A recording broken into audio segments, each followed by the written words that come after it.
সিরাতিন মুস্তাকিম। খেয়াল করতে হবে বয়ানের শুরুর দিকে কাফেররা বলছিল কিভাবে মুসলমানদেরকে ইসলাম থেকে বিচ্যুত করা যায়, কিভাবে মুসলমানদেরকে সরানো যায় ইসলাম থেকে, কিভাবে কোরআনের আওয়াজকে বন্ধ করে দেওয়া হয়, কোরআনের আওয়াজকে বন্ধ করে দেওয়া হয়। আল্লাহ পাক ওয়াদা করেছেন নবীজি আপনার কোনো চিন্তা নাই, আপনার কোনো চিন্তা করার দরকার নাই। নবীজি বলতেছে আল্লাহ আমার পরে কাফেররা যেইভাবে তারা উঠে পড়ে লেগেছে আমি ইসলামের দাওয়াত দেব কিভাবে, ইসলামের দাওয়াত কিভাবে দিব। আল্লাহ পাক রব্বুল আলামিন নবীজিকে বলতেছে নবীজি সামনে আসছে হজের দিন, কাবা ঘরে যত মুসল্লি আসবে, যত হাজী সাহেবরা আসবে, আমি আল্লাহ পাক ওয়াদা করলাম কাফেররা যে নিয়ম চালু করবে আমি ওই নিয়মের বিপরীতে গিয়া যত হাজী সাহেবরা আসবে আমি আল্লাহ পাক রব্বুল আলামিন সমস্ত হাজী সাহেবদেরকে আপনার কালিমা পড়ায়া মুসলমান বানায়া এরপর আমি কাবা ঘর থেকে বের করে দিব। বলেন সুবহানাল্লাহ। বিশ্বনবী আকরাম তাজদার মদিনা মুহাম্মদ মুস্তাফা সাল্লাল্লাহু আলাইহি ওয়াসাল্লাম ওই অন্ধকারের ভিতরে বৈশা আল্লাহ পাকে রাজি খুশি করার জন্য সুন্দর সুন্দর কণ্ঠ দিয়া সুমধুর কণ্ঠে কোরআন তেলাওয়াত করতেছে।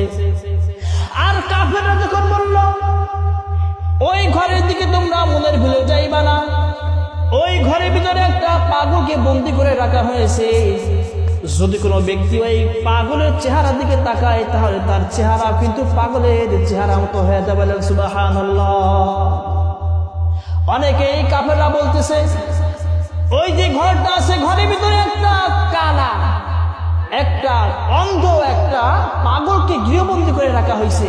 যদি হাজী সাহেব তোমরা তারা হজ করতে আসছো, যদি তোমরা পাগলের ঘরের দিকে যাও তাহলে পাগলের যদি বদদোয়া লাগে, পাগলের একটা হাওয়া যদি বাতাস যদি তোমাদের গায়ে লাগে তাহলে কিন্তু তোমাদের মালিক আল্লাহ পাক তোমাদেরকে অন্ধ করে দিবে। বলে সুবহানাল্লাহ।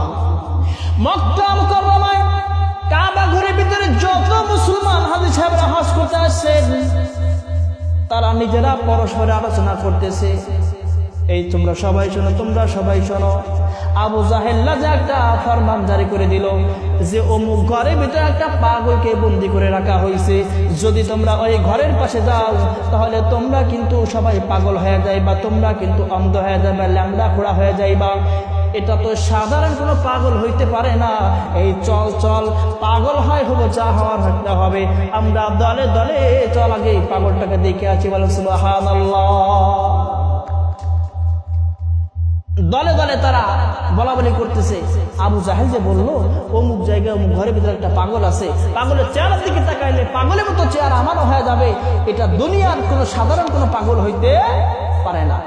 যদি আপনাদেরকে বলা হয় সাজারা মোড়ে কেউ যাবেন না আজকে সন্ধ্যাবেলায়, কারণ অমুক জায়গায় একটা পাগল আসছে, পাগলটার চেহারা যেরকম, যদি সাধারণ মানুষের পাগলের চেহারার দিকে তাকায় তাহলে যে তাকাবে পাগলের দিকে তার চেহারাটা কিন্তু পাগলের মতো হয়ে যাবে। পাগলের দিকে যে তাকাবে তার চেহারা পাগলের মতো হয়ে যাবে, পাগলের দিকে যে তাকাবে তার হাত খোলা হয়ে যাবে, পা পঙ্গু হয়ে যাবে, তার স্মৃতিশক্তি হারায় যাবে। আপনারা প্রত্যেকে আলোচনা করবেন এই চল ওই যে পাগলটা দুনিয়াতে তো কত পাগল দেখেছি, এমন পাগল তো কোনোদিন দেখি নাই। আপনারা দলে দলে দলে দলে সেখানে গিয়ে পাগল দেখতে যাবেন। আবু জাহেল যখন সংবাদ প্রচার করে দিল, সংবাদ প্রচার করে দিল অমুক জায়গায় অমুক ঘরের ভিতরে একটা পাগল আছে, পাগলকে দেখতে তোমরা কেউ যাবা না, পরস্পর আলোচনা করতেছে চল চল ওই পাগলটার দিকে আমরা দৌড়াইয়া দৌড়াইয়া যাই, পাগলটাকে আগে দেখা আছে। বলেন সুবহানাল্লাহ। হাজী সাহেবরা ওই ঘরের চতুর্পাশে ঘিরে রেখে দিয়েছে, যেখানে আবু জাহেলের লোকজন বলেছে অমুক ঘরের ভিতরে একটা পাগল আছে, সেখান থেকে মানুষ উঠতে পড়া ভিড়, হাজার হাজার মানুষ এসে ওই কাবা ঘরের অন্ধ ওই ঘরের ভিতরে চতুর্পাশ দিয়ে নবীজি ঘরের ভিতরে বৈশাখ কোরআন শরীফ করতে সুমধুর কণ্ঠে, আর হাজী সাহেবরা যারা আছে প্রত্যেকে ওই ঘরটা ঘিরে সুন্দর আওয়াজ করে কোরআন তেলাওয়াত করতে বলেন সুবহানাল্লাহ। মুহাম্মদ মুস্তাফা কোরআন পড়তেছে আর যত হাজী সাহেবরা আসছে প্রত্যেকেই ওই ঘরের চারিপাশে দাঁড়ায়া দেওয়ালের সঙ্গে কানটা লাগায়া নীরবে কোরআন শরীফ শুনতেছে। কোরআন শরীফ যখন শেষ হয়ে গেল, আল্লাহ নবী বিশ্বনবী আগে নামদার তাজদারে মদিনা মুহাম্মদ মুস্তাফা সাল্লাল্লাহু আলাইহি সাল্লাম যখন কোরআন শরীফ পড়া শেষ করলেন, এবার হাদিস সাহেব ডাক দিয়ে বলে, ইয়া রাসূলুল্লাহ, ইয়া হাবিবাল্লাহ, আমরা জানি আপনি দুনিয়ার কোনো সাধারণ পাগল না। ওগো নবীজি, আপনার পরে আকুতি হলো, আপনার পরে বিনতি হলো। ও নবী, আমরা আর দেরি করতে চাই না।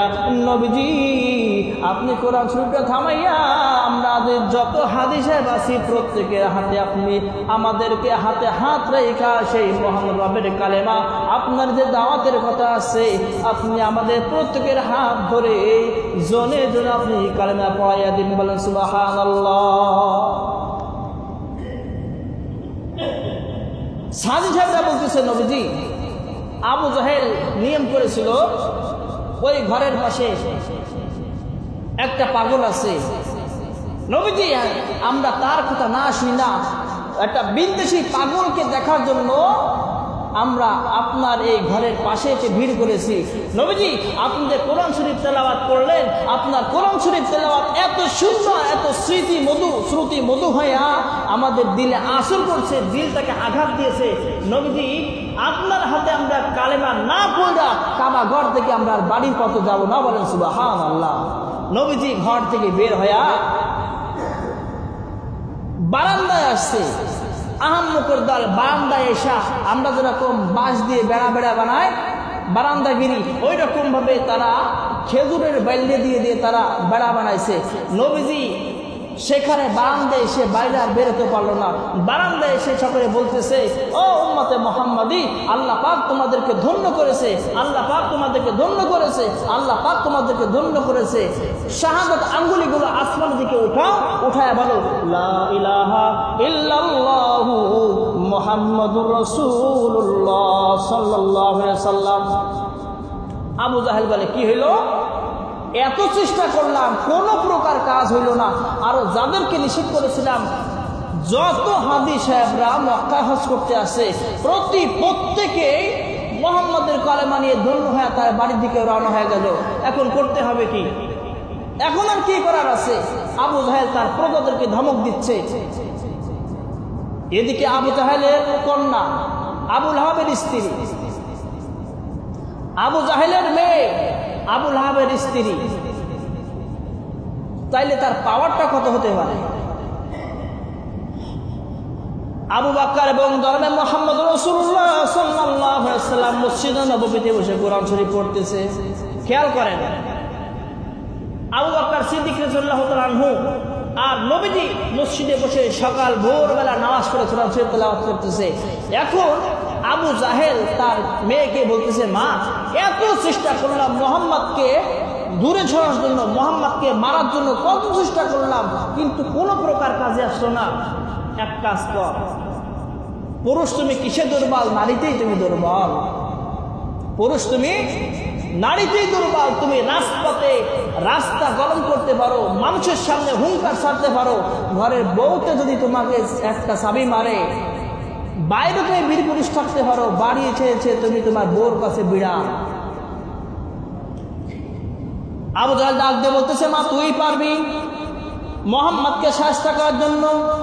আবু জাহেলের কন্যা আবু লাহাবের স্ত্রী যেই কথাগুলি বললাম, প্রথম কথা দিকে চলে যান, ইসলামকে ধ্বংস করতে হবে।